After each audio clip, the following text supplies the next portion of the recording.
Karimnagar parliament ఎన్నికల్లో 1,00,000 ఓట్ల మెజార్టీతో కాంగ్రెస్ పార్టీ గెలుపుకు కార్యకర్తలందరూ కష్టపడి పనిచేయాలని మంత్రి పొన్నం ప్రభాకర్ సూచించారు. సిద్దిపేట జిల్లా హుస్నాబాద్ మండలం శుభం గార్డెన్లో హుస్నాబాద్ నియోజకవర్గ కాంగ్రెస్ పార్టీ శ్రేణుల పార్లమెంటు ఎన్నికల సన్నాహక సమావేశంలో మంత్రి పొన్నం ప్రభాకర్ పాల్గొని మాట్లాడారు. కొత్త రేషన్ కార్డులు త్వరలో రాబోతున్నాయని, వచ్చే ఆగస్టు 15 లోపు తమ ప్రభుత్వం రైతులకు 2 లక్షల రూపాయల రుణమాఫీ చేస్తుందన్నారు. వచ్చే వానాకాలం పంటకి 500 రూపాయల బోనస్ ఇస్తామన్నారు. కరీంనగర్ పార్లమెంటు సభ్యుడు బండి సంజయ్ నియోజకవర్గ అభివృద్ధికి ఏమైనా చేశాడా, ఏదైనా గ్రామంలో తిరగాడా అని ప్రశ్నించారు. బీఆర్ఎస్ ఎంపీ అభ్యర్థి వాళ్ల పార్టీ నేతలకు కూడా చేయి కలపారని ఎద్దేవా చేశారు. తాను ఎంపీగా 5 సంవత్సరాలు ఏం చేశాను, ఎంపీలుగా బండి సంజయ్, వినోద్ కుమార్ ఏం చేశారో చర్చకు సిద్ధమన్నారు. బండి సంజయ్ ఎంపీగా రాష్ట్రానికి ఒక పరిశ్రమ తేలేదని, బీఆర్ఎస్ పార్టీ చేసింది ఏమీ లేదని, బీఆర్ఎస్కు ఓటు వేసి వృధా చేసుకోకుండా కాంగ్రెస్ పార్టీకి ఓటు వేయాలన్నారు.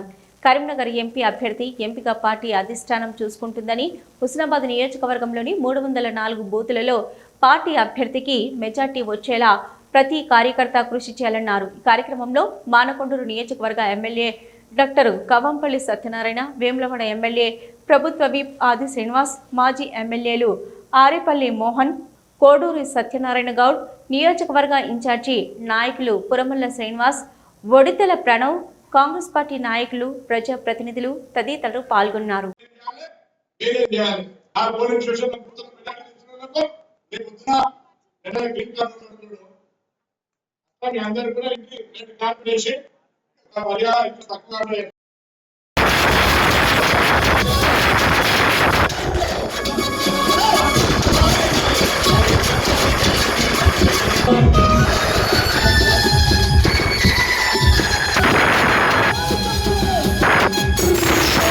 హుస్నాబాద్ నియోజకవర్గ కార్యకర్తల సమావేశంలో రాబోయే పార్లమెంట్ ఎన్నికల్లో ఈ నియోజకవర్గం నుంచి 7 నియోజకవర్గాల పోటీగా మన నియోజకవర్గం నుంచి ఎక్కువ మెజార్టీ రావాలని అందరూ హృదయపూర్వకంగా విజ్ఞప్తి చేస్తారు.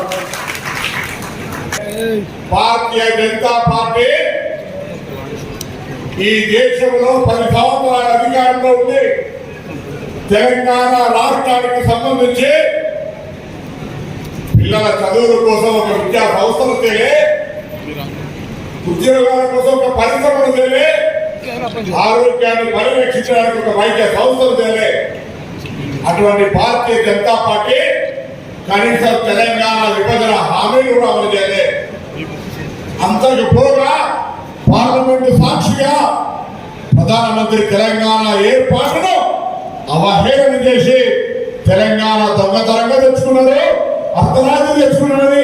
ఇంత తెలంగాణ కోసం నేను అడుగుతా ఉన్నా, దయచేసి నేను 5 సంవత్సరాలు పార్లమెంట్ సభ్యుడు అండి, వినోద్ కుమార్ గారు 5 సంవత్సరాలు పార్లమెంట్ సభ్యుడు, దాని తర్వాత 5 సంవత్సరాలు ప్రణాళిక చైర్మన్, బండి సంజయ్ గారు 5 సంవత్సరాలు ఎంపీ. నేను మళ్ళీ హుస్నాబాద్ వేదిక అడుగుతా ఉన్నా, మీరు మేము 5 సంవత్సరాలలో పార్లమెంట్ నియోజకవర్గంలో కేంద్ర ప్రభుత్వం నుంచి అన్ని రాష్ట్రాలకు పోయే విధంగా కాదు, ప్రత్యేకించి ఏం తీసుకొచ్చిందో చెప్పమని అడుగుతా ఉన్నా. అది చేత కాదు. మీరు చూసిరు ఎవరంటే అక్షితాల గురించి మాట్లాడతారు, బాత్రూమ్ల గురించి మాట్లాడతారు. ఈటీఎస్ పని దేశబద్ధమైంది కదా, ఇక్కడ ఒక్కగా కాదు కదా. ఇంటింటా రాముడి ఫోటోలు వస్తూ ఉన్నారు, గోడల మీద శ్రీరాములు వస్తారు. మనం ఇంతకుముందు శ్రీనివాస్ గారు చెప్పినట్టుగా నిన్న శ్రీరామనవమి మనం అందరూ పాల్గొనలేదా? శ్రీరామనవమి ఒక్కటే ముఖ్యమంత్రి గారు మననే చెప్పారు. ఇప్పటికే మనం ఉచిత బస్సు ఇచ్చినా, 500 సిలిండర్ ఇచ్చినా, 200 విద్యుత్ ఇచ్చినా, ఆరోగ్యశ్రీ ఇచ్చినా, ఇందులో మేము ఇవ్వబోతున్నా. ఇంకా మిగిలిన వాటి గురించి అడుగుతున్న ప్రతిపక్షాలకు